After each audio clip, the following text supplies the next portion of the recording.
Hi everyone. आज हम electromagnetic waves के बारे में पढ़ेंगे। सुनने में बहुत ही ऑर्डिनरी लगती हैं, बट नेचर की बहुत सारे फिनोमिनन्स को ये आंसर कर सकती हैं। जो हम यहाँ पढ़ेंगे वो हम यूज़ करेंगे नेचर के बहुत सारे फिनोमिनन्स को समझने के लिए। ठीक है। अब इलेक्ट्रोमैग्नेटिक वेव्स नाम से ऐसा लगता है कि ये कुछ इलेक्ट्रिसिटी और मैग्नेटिज्म से रिलेटेड है।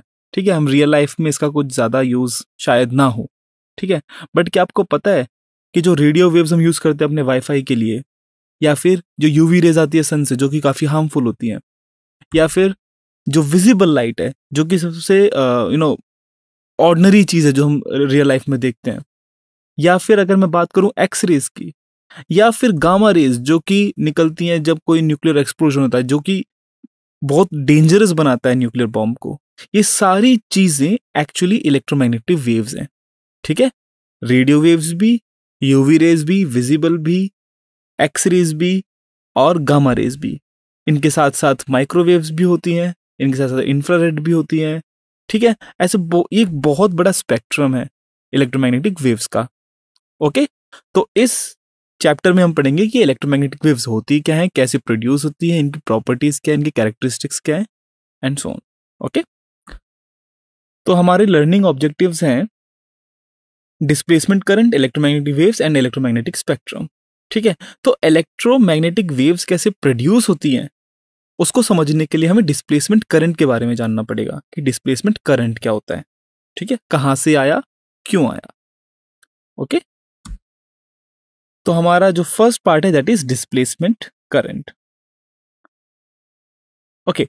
सो learning objectives are Maxwell's argument, Maxwell's experiment and Maxwell's equation. ठीक है। तो मैक्सवेल के क्या आर्ग्यूमेंट थे, मतलब एग्जिस्टिंग उस टाइम के हिसाब से जो एग्जिस्टिंग नॉलेज थी अबाउट इलेक्ट्रोमैग्नेटिज्म, उनके ऊपर मैक्सवेल ने क्या बोला, क्या उनके आर्ग्यूमेंट थे। फिर उनके आर्ग्यूमेंट्स को सपोर्ट करने के लिए उन्होंने क्या एक्सपेरिमेंट्स किए, और उन एक्सपेरिमेंट्स के जो कंक्लूजन्स निकले उनसे उन्होंने क्या इक्वेशंस बनाए। मैक्सवेल्स इक्वेशंस आपने सुना होगा शायद नाम। मैक्सवेल्स इक्वेशन बहुत ही, you can say it is one of the core of physics. Electromagnetism एक बहुत बड़ी चीज है हमारे वर्ल्ड के अंदर। ठीक है। बहुत सारी चीजें इनसी से गवर्न होती हैं, और उसका जो एक सेंट्रल कोर कॉन्सेप्ट है वो कोर कॉन्सेप्ट हम मैक्सवेल्स की इक्वेशन से समझ सकते हैं। ठीक है। इसकी सिर्फ मैक्सवेल्स इक्वेशन पे पूरे पूरे कोर्सेज होते हैं इंजीनियरिंग के अंदर। ओके। और आप में से जो लोग अगर इलेक्ट्रॉनिक्स में इंटरेस्ट रखते हैं, इलेक्ट्रिकल इंजीनियरिंग में इंटरेस्ट रखते हैं, तो आप देखोगे कि मैक्सवेल इक्वेशन ही मतलब पूरी पूरी इंजीनियरिंग और पूरी पूरी रिसर्च होती है इसके ऊपर। ये बहुत ही इंपॉर्टेंट एक इक्वेशन है इन इलेक्ट्रोमैग्नेटिज्म। तो हम देखेंगे कि वो इक्वेशन कैसे आई। ठीक है। तो चलिए पहला कॉन्सेप्ट वीडियो शुरू करते हैं, मैक्सवेल्स आर्ग्यूमेंट्स। मैक्सवेल ने क्या आर्ग्यूमेंट्स दिए। तो जैसा कि हम चाहते हैं कि चार्जेस के क्या इफेक्ट्स होते हैं। ठीक है। अगर चार्ज स्टेशनरी है तो स्टेशनरी चार्ज क्या प्रोड्यूस करता है, इलेक्ट्रिक फील्ड, है ना, पॉजिटिव से अवे और नेगेटिव के टूवर्ड्स। हमने इलेक्ट्रोस्टैटिक्स में पढ़ा था। अगर चार्ज मूव कर रहा है तो चार्ज के मूव करने से करंट होगा, और करंट से हम बोलेंगे कि वहां पर मैग्नेटिक फील्ड प्रोड्यूस होगी। ठीक है। देखा गया कि अगर चार्जेस एक्सेलरेट करते हैं ना, अगर चार्जेस एक्सेलरेट करते हैं तो वहां पर इलेक्ट्रोमैग्नेटिक वेव्स जनरेट होती है। ऑलराइट। अब एक्सेलरेशन से इलेक्ट्रोमैग्नेटिक वेव्स कैसे जनरेट हुई, ये काफी डिटेल्ड इसके ऊपर स्टडी करनी पड़ेगी, और हमारे कोर्स के अंदर इसकी बहुत ज्यादा जरूरत नहीं है कि हम एकदम डीप में जाएं। ठीक है। बट जो आर्ग्यूमेंट्स हम वो समझ सकते हैं, और जो इक्वेशन कैसे डिराइव हुई हम वो समझ सकते हैं। तो देखिए मैक्सवेल्स के आर्ग्यूमेंट क्या क्या थे। हम सब जानते हैं कि करंट क्रिएट्स मैग्नेटिक फील्ड। जैसे कि हांस ऑयस्टर्ड ने ये एक्सपेरिमेंट किया था कि अगर एक करंट कैरिंग वायर के पास अगर हम कंपास रखें तो उस कंपास की नीडल मूव करती है, विच शोज कि यहां पर मैग्नेटिक फील्ड मौजूद है। ओके। फिर हमने देखा जैसे कि माइकल फैराडे ने एक्सपेरिमेंट किया था कि अगर मैग्नेटिक फील्ड चेंज हो रही है उससे फ्लक्स चेंज होगा तो वहां पर ईएमएफ जनरेट होगा। ठीक है। ईएमएफ जनरेट हुआ है मतलब वोल्टेज जनरेट हुई है, जो पोटेंशियल डिफरेंस है, इसका मतलब वहां पर इलेक्ट्रिक फील्ड भी होनी चाहिए। तो changing magnetic field produces electric field. Okay. ये हमने एक्सपेरिमेंट किया था। ऑलराइट। अब मैक्सवेल का जो आर्ग्यूमेंट था वो ये था कि अगर magnetic field changing with time gives rise to an electric field, is the reverse also true? मतलब अगर टाइम के साथ मैग्नेटिक फील्ड चेंज हो रही है जिससे कि इलेक्ट्रिक फील्ड प्रोड्यूस हो रही है, क्या इसका उल्टा भी सही है?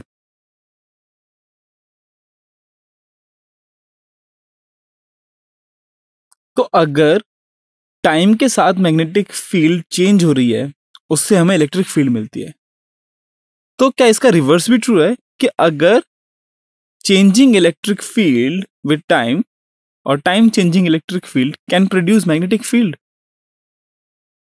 ओके, मतलब अगर इलेक्ट्रिक फील्ड टाइम के साथ चेंज हो रही है, क्या उससे मैग्नेटिक फील्ड प्रोड्यूस होगी? तो ये था मैक्सवेल का argument, does the change in electric field create magnetic field?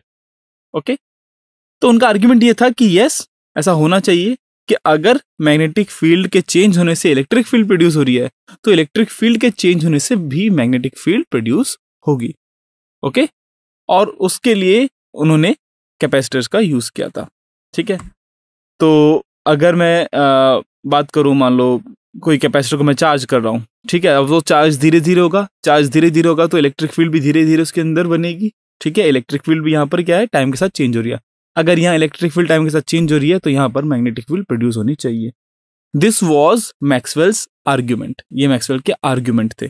ठीक है, अब इसको प्रूव करने के लिए उन्होंने एक्सपेरिमेंट्स किए। तो उनके आर्ग्यूमेंट क्या था कि अगर इलेक्ट्रिक फील्ड के चेंज होने से electric field changing with time gives rise to magnetic field, तो रिवर्स भी ट्रू है, magnetic field changing with time gives rise to an electric field. ठीक है, तो ये दोनों रिवर्सिबल है। मैग्नेटिक फील्ड के चेंज होने से इलेक्ट्रिक फील्ड बनती है, इलेक्ट्रिक फील्ड के चेंज होने से मैग्नेटिक फील्ड बनती है। तो चलिए कॉन्सेप्ट वीडियो 2 पर चलते हैं, जो कि है मैक्सवेल्स एक्सपेरिमेंट। मैक्सवेल ने क्या एक्सपेरिमेंट किए जिनसे उन्होंने उनकी famous Maxwell's equations of electromagnetism derive की, जो कि बहुत ही रेवोल्यूशनरी थी और आज भी फिजिक्स में बहुत ही स्पेशल प्लेस होल्ड करती है। क्योंकि यूनिवर्स में कोई भी फिनोमिना हो इलेक्ट्रिसिटी और मैग्नेटिज्म से रिलेटेड, हम उसको मैक्सवेल्स की इक्वेशन से प्रूव कर सकते हैं और एक्सप्लेन कर सकते हैं। इनफैक्ट यूनिवर्स में बहुत सारी चीजें, इनफैक्ट लाइट भी मैक्सवेल्स इक्वेशन से बहुत इजीली एक्सप्लेन की जा सकती है। तो चलिए देखते हैं उन्होंने ये सब कैसे किया। तो इमेजिन करिए हमारे पास एक सर्किट है और इस सर्किट के अंदर हमारे पास एक पैरेलल प्लेट कैपेसिटर है। ठीक है, अब अगर मैं एक मैग्नेटिक कंपास लाकर प्लेस करूं वायर के पास, तो क्या होगा? जैसा कि आप गैस कर सकते हैं, यहां पर मैग्नेटिक नीडल डिफ्लेक्ट होगी। ओके, और अगर मैग्नेटिक नीडल डिफ्लेक्ट हो रही है, ये तभी होगा जब यहां पर मैग्नेटिक फील्ड होगी। Without magnetic field you can not have any deflection in a magnetic needle. यहां पर मैग्नेटिक फील्ड होना जरूरी है। और अगर मैग्नेटिक फील्ड है तो यहां पर करंट है, क्योंकि हमें पता है कि current carrying wire produces magnetic field, और यहां पर हमें क्लियरली दिख रहा है ये हो रहा है बिकॉज ऑफ आईसी, जिसको हम कंडक्शन करंट बोलते हैं। ठीक है, मैं एम्पियर्स लॉ से यहां पर मैग्नेटिक फील्ड भी निकाल सकता हूं कि उसकी स्ट्रेंथ कितनी है। ठीक है, तो इमेजिन करिए एक मैं क्लोज लूप लेता हूं around this wire and the radius of the loop is R. तो Ampere's law, I hope you remember, it is the line integral of B dot D L is equals to mu naught into I flowing through the loop, total current flowing through the loop. और यहां पर कितना flow हो रहा है? आई C. अगर आप B dot D L calculate करोगे तो ये आएगा B into two pi R, because magnetic field strength has to be same everywhere. Okay, और डीएल की डायरेक्शन और मैग्नेटिक फील्ड की डायरेक्शन सेम है, इसलिए ये आया B into two pi R. यहां से magnetic field strength I mu naught into I C upon two pi R. ठीक है, ये बहुत ही सिंपल चीज है, हमने पहले बहुत की हुई है पिछले चैप्टर्स में। अब इमेजिन करिए सेकंड केस, यहां पर मैं कंपास कैपेसिटर के अंदर रखता हूं। ठीक है, और जब मैंने कंपास अंदर रखा तो भी देखा कि जो मैग्नेटिक नीडल है वो डिफ्लेक्ट हो रही है। ठीक है, अब नीडल अगर डिफ्लेक्ट हो रही है, इसका मतलब एक चीज तो पक्का है कि यहां पर मैग्नेटिक फील्ड है। और अगर मैग्नेटिक फील्ड है, और on the basis of whatever we have learn so far, हम यहां पर ये कह सकते हैं कि यहां पर करंट भी होना चाहिए। करंट होना जरूरी है, बिकॉज करंट के बिना मैग्नेटिक फील्ड कैसे प्रोड्यूस होगी? मैग्नेट्स तो यहां है ही नहीं। ठीक है, तो यहां पर हमें यह पता लगता है कि यहां पर करंट होना जरूरी है। ठीक है, तो चलिए अंदर हम कैपेसिटर के अंदर एम्पियर्स लॉ लगाते हैं। ठीक है, तो एक लूप लेते हैं, क्लोज लूप, और अगेन यहां पर line integral of B dot D l equals to mu naught into I करते हैं। ठीक है, अब कैपेसिटर के अंदर करंट तो कोई फ्लो हो नहीं रहा, कैपेसिटर के अंदर कोई करंट नहीं है, तो अगर मैं करंट की वैल्यू 0 डालता हूं तो यहां से कंक्लूजन निकल के आता है कि मैग्नेटिक फील्ड स्ट्रेंथ 0 है। ठीक है, तो एम्पियर्स लॉ हमें कह रहा है कि मैग्नेटिक फील्ड यहां 0 होनी चाहिए, और हमारी ऑब्जर्वेशन जो है, जिसको हम कभी भी गलत नहीं बोल सकते क्योंकि वो तो एक प्रूफ है, वो तो हमारी ऑब्जर्वेशन है, और वो ऑब्जर्वेशन ये है कि यहां पर मैग्नेटिक फील्ड होनी चाहिए है एक्चुअली। ठीक है, तो इसका मतलब है या तो हमारी ऑब्जर्वेशन गलत है, हमारी आंखें गलत है, हमारे सेंसेस गलत है, या फिर एम्पियर्स लॉ के अंदर कुछ गड़बड़ है, यहां पर कुछ कमी है। ठीक है, तो एम्पियर्स लॉ, क्योंकि एम्पियर्स लॉ को यूज करते हुए हमने बहुत सारे फिनोमिनन्स पढ़े, हमने बहुत सारी चीजें कैलकुलेट की, तो एम्पियर्स लॉ तो एकदम से गलत हो नहीं सकता, जरूर यहां पे कोई ना कोई कमी है। ठीक है, तो यहां पर जो मैक्सवेल की रीजनिंग थी, जो कंक्लूजन निकला वो ये था कि यहां पर कोई करंट जरूर है, और उस करंट को उन्होंने नाम दिया displacement current. Change in electric field produces magnetic field which suggest presence of current, that is displacement current. ठीक है, तो इलेक्ट्रिक फील्ड क्योंकि चेंज हो रही है टाइम के साथ, और वो क्यों चेंज हो रही है, क्योंकि जो amount of charge on a plate है वो टाइम के साथ चेंज हो रहा है, उस इलेक्ट्रिक फील्ड चेंज हो रही है, उससे मैग्नेटिक फील्ड प्रोड्यूस होती है, और मैग्नेटिक फील्ड प्रोड्यूस होती है तो इसका मतलब करंट है, तो यहां से आया डिस्प्लेसमेंट करंट। ठीक है, let me repeat again, Maxwell का कंक्लूजन क्या था कि क्योंकि इलेक्ट्रिक फील्ड टाइम के साथ चेंज हो रही है, उस टाइम चेंजिंग इलेक्ट्रिक फील्ड से मैग्नेटिक फील्ड प्रोड्यूस होती है, और अगर मैग्नेटिक फील्ड प्रोड्यूस हो रही है, मैग्नेटिक फील्ड वहां पर है, जैसे कि हम अपने कंपास से देख पा रहे हैं, इसका मतलब है कि करंट भी जरूर होना चाहिए, और उस करंट को उन्होंने नाम दिया डिस्प्लेसमेंट करंट। ठीक है, और ये डिस्प्लेसमेंट करंट ऐसे फ्लो कर रहा है। Alright, so time changing electric field produces magnetic field and magnetic field suggests there must be current and that current is displacement current। तो चलिए डिस्प्लेसमेंट करंट कैलकुलेट करते हैं कि कितना होता है। उसके लिए हम पहले फ्लक्स कैलकुलेट करेंगे कि प्लेट्स के बीच में कितना फ्लक्स है, और फ्लक्स कैलकुलेट करना बहुत आसान है, it is E into A. ठीक है, इलेक्ट्रिक फील्ड एक टाइम पर यूनिफॉर्म होगी और एरिया एकदम स्ट्रेट है। ठीक है, तो फ्लक्स यहां पर simply magnitude of E into A हो गया, और इलेक्ट्रिक फील्ड कितनी होती है, सिग्मा बाय एप्सिलॉन नॉट, ये हमें पता है, where sigma is the charge per unit area और क्यू बाय ए, तो यहां से इलेक्ट्रिक फील्ड कितनी होगी 1 by epsilon naught times into Q by A. ठीक है, और अगर मैं ये सारी वैल्यूज डाल देता हूं तो यहां से फ्लक्स कितना आता है क्यू बाय एप्सिलॉन नॉट, तो इसको याद रखिए। ठीक है, और अगर मैं इस फ्लक्स को डिफ्रेंशिएट करूं, इस लास्ट इक्वेशन को मैं टाइम के रेस्पेक्ट में डिफ्रेंशिएट करूं, तो क्या होगा, D phi by D T is equals to differentiation of Q by epsilon naught with respect to time. ठीक है, D by D T of Q by epsilon naught, epsilon naught यहां पर constant है तो उसको हम बाहर ले लेते हैं। ठीक है, तो ये हो गया D phi by D T is equals to 1 by epsilon naught times D Q by D T. अगर मैं दोनों साइड एप्सिलॉन नॉट से मल्टीप्लाई करूं तो क्या होगा, एप्सिलॉन नॉट कैंसिल हो गया राइट हैंड साइड में, और बचेगा d Q by D T. तो d Q by D T is equals to epsilon naught times D phi by D t, और d Q by D t क्या है, d Q by D T is nothing but conduction current. भाई ये current ही तो है जो charge दे रहा है प्लेट्स को। ठीक है, और जो भी हमने अभी एक्चुअली कैलकुलेट किया यही तो डिस्प्लेसमेंट करंट है। ठीक है, तो डिस्प्लेसमेंट करंट की वैल्यू क्या आई, epsilon naught times into D phi by D t, ये जरूर याद रखना। ठीक है, और ये भी याद रखना कि कंडक्शन करंट और डिस्प्लेसमेंट करंट बराबर होते हैं। ठीक है, तो जो टोटल करंट होगा सर्किट में किसी भी time, that is equals to conduction current and displacement current. ठीक है, टोटल करंट क्या होगा, conduction current plus displacement current. अब देखिए बाहर डिस्प्लेसमेंट करंट होता है 0 और कैपेसिटर के अंदर कंडक्शन करंट 0 होता है, बट डिस्प्लेसमेंट करंट होता है ID जो कि IC के बराबर है। ओके, तो मैक्सवेल ने एम्पियर्स लॉ को कैसे मॉडिफाई किया, उन्होंने बोला कि line integral of B dot DL is not equals to mu naught into IC but it is equals to mu naught into IC plus ID। ठीक है, line integral of B dot DL is equals to mu naught into the sum of IC and ID। Okay, और यही था वो modification, और ID की value हमें पता है, it is epsilon naught times D phi by D T, तो हम वो वैल्यूज भी यहां डाल सकते हैं। तो this is the equation, line integral of B dot D L is equals to mu naught into I C plus mu naught into epsilon naught into D phi by D T. यहां पर आई सी क्या है, conduction current, आई D क्या है, displacement current.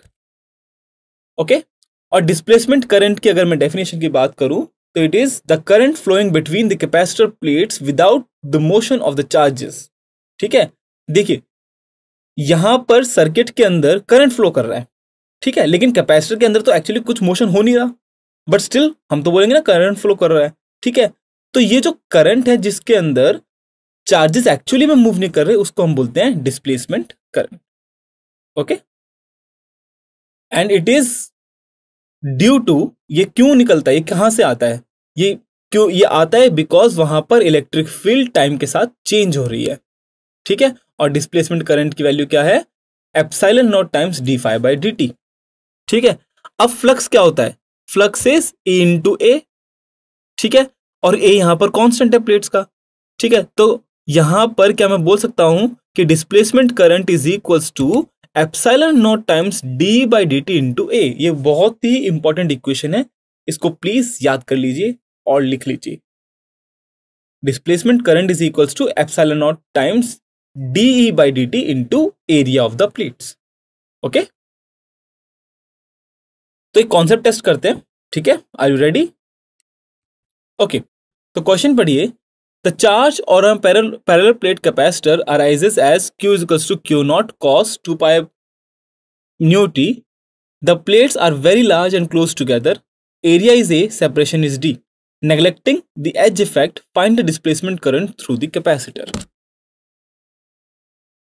तो आप video को 2 minute के लिए पॉज कीजिए और खुद से सॉल्व करने की कोशिश कीजिए। ठीक है, आप जितना एफर्ट मार सकते हैं एफर्ट मारिए। तो चलिए सॉल्यूशन पे चलते हैं।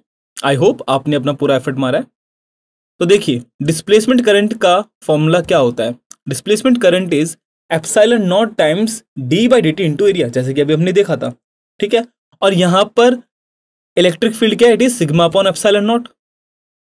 ठीक है, तो देखिए एक और चीज यहां पर ये बोला गया था कि ये जो प्लेट्स हैं बहुत बड़ी हैं in comparison to their separation. ठीक है, इसका मतलब है कि हम ये सिग्मा बाय एप्सिलॉन वाला फॉर्मूला यूज कर सकते हैं, यही इसका सिग्निफिकेंस है। ठीक है, और सिग्मा क्या होता है, क्यू बाय ए। ठीक है, तो अगर मैं सारी वैल्यूज डालूं, एरिया कांस्टेंट है, एप्सिलॉन नॉट कांस्टेंट है, तो ये सब बाहर आ जाएगा। तो हमारी जो डिस्प्लेसमेंट करंट है वो बनेगी epsilon naught times into D Q by D T into A into 1 by A into 1 by epsilon not.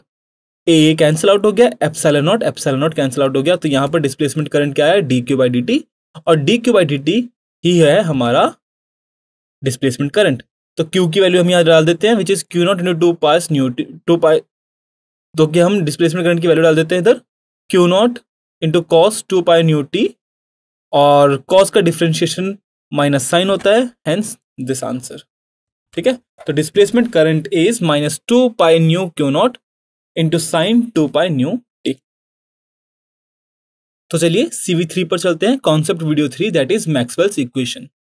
तो हम मैक्सवेल की वो 4 इक्वेशन के बारे में पढ़ेंगे जिन्होंने इलेक्ट्रोमैग्नेटिक वर्ल्ड को एक तरीके से रेवोल्यूशनाइज कर दिया था, बिकॉज यहां से हम हर फिनोमिना को रिलेट कर सकते हैं जो भी रिलेटेड है इलेक्ट्रिसिटी या मैग्नेटिज्म से।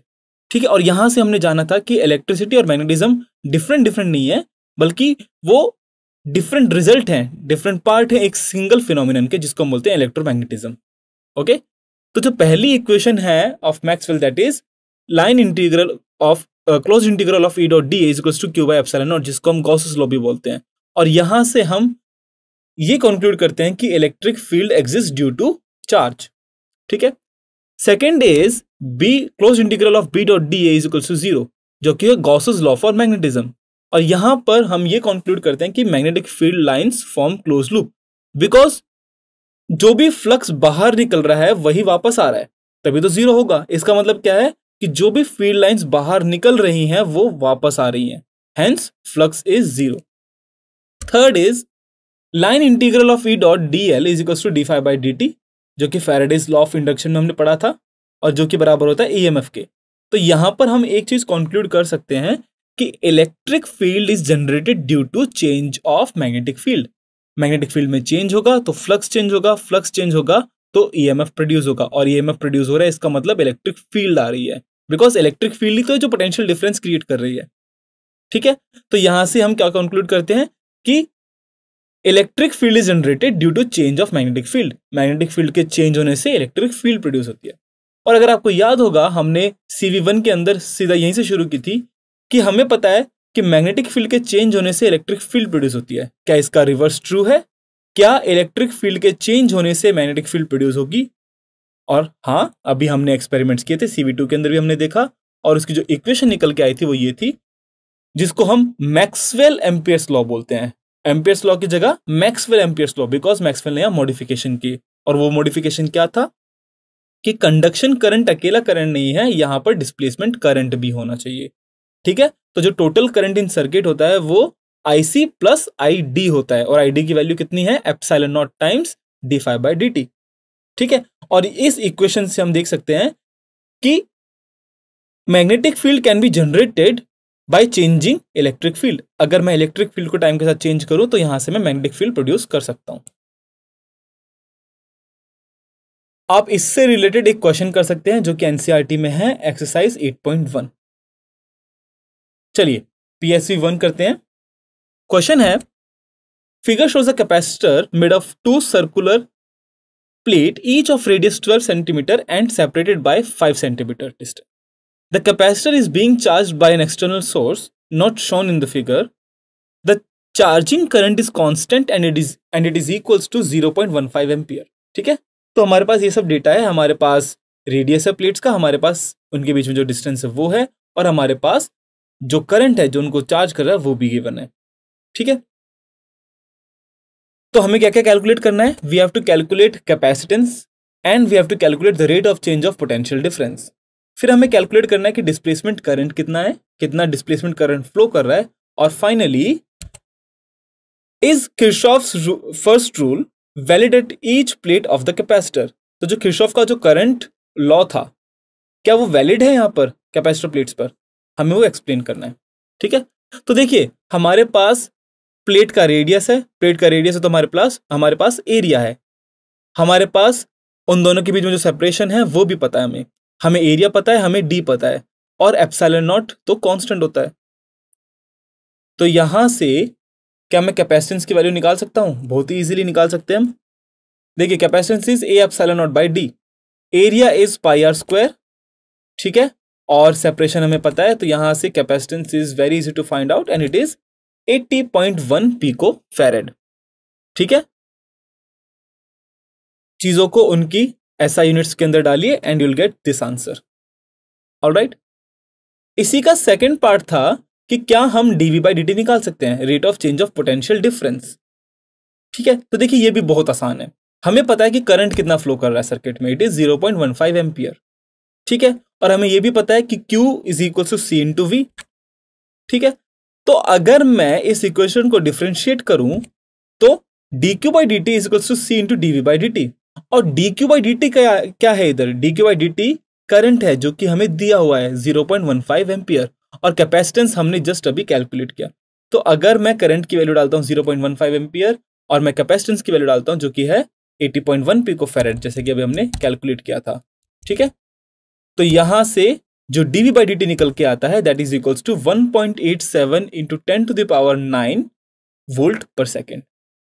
ओके, नाउ लास्ट पार्ट, क्या किरचॉफ्स फर्स्ट लॉ वैलिड है? Sorry, now the second part that is displacement current.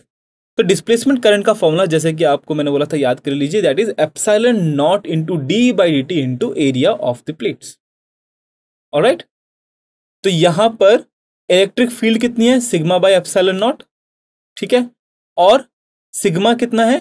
Q/A, it is a charge per unit area. तो अगर मैं सारी वैल्यूज डालता हूं तो electric field is Q/A epsilon not.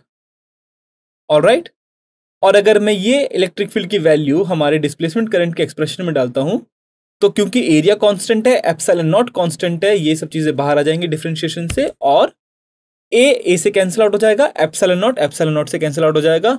तो displacement current is dQ/dt and dQ/dt is nothing but this I 0.15 ampere. ठीक है, तो डिस्प्लेसमेंट करंट यहां से कितना निकल के आता है? 0.15 एम्पियर, जो कि सेम है कंडक्शन करंट के। ऑलराइट, तो पहला इंट तो हमारे पास यही है कि किरचॉफ्स लॉ वैलिड है, बिकॉज यहां पर हमारा IC is equals to ID। तो चलिए हम लास्ट पार्ट करते हैं। देखो, किरचॉफ लॉ वैलिड है क्योंकि बाहर डिस्प्लेसमेंट करंट 0 है और ओनली कंडक्शन करंट है, और अंदर कंडक्शन करंट 0 है और डिस्प्लेसमेंट करंट ID है। ठीक है, सो जो भी अलजेब्रिक सम होता है करंट का किसी भी जंक्शन पे, वो 0 होना चाहिए, और हमारे केस के अंदर वो 0 आ रहा है। देखिए, IC इज करंट इन और ID जो करंट बाहर जा रहा है, और IC is equals to ID है। ठीक है, तो बिल्कुल किरचॉफ्स फर्स्ट रूल यहां वैलिड है। सेकंड प्लेट पर भी आप देख सकते हैं कि करंट इन जो है, जो करंट आ रहा है, that is equals to ID, और जो करंट बाहर जा रहा है दैट इज IC, और दोनों का मैग्नीट्यूड सेम है। हमारे इस क्वेश्चन के अंदर वो मैग्नीट्यूड आया 0.15 एम्पियर।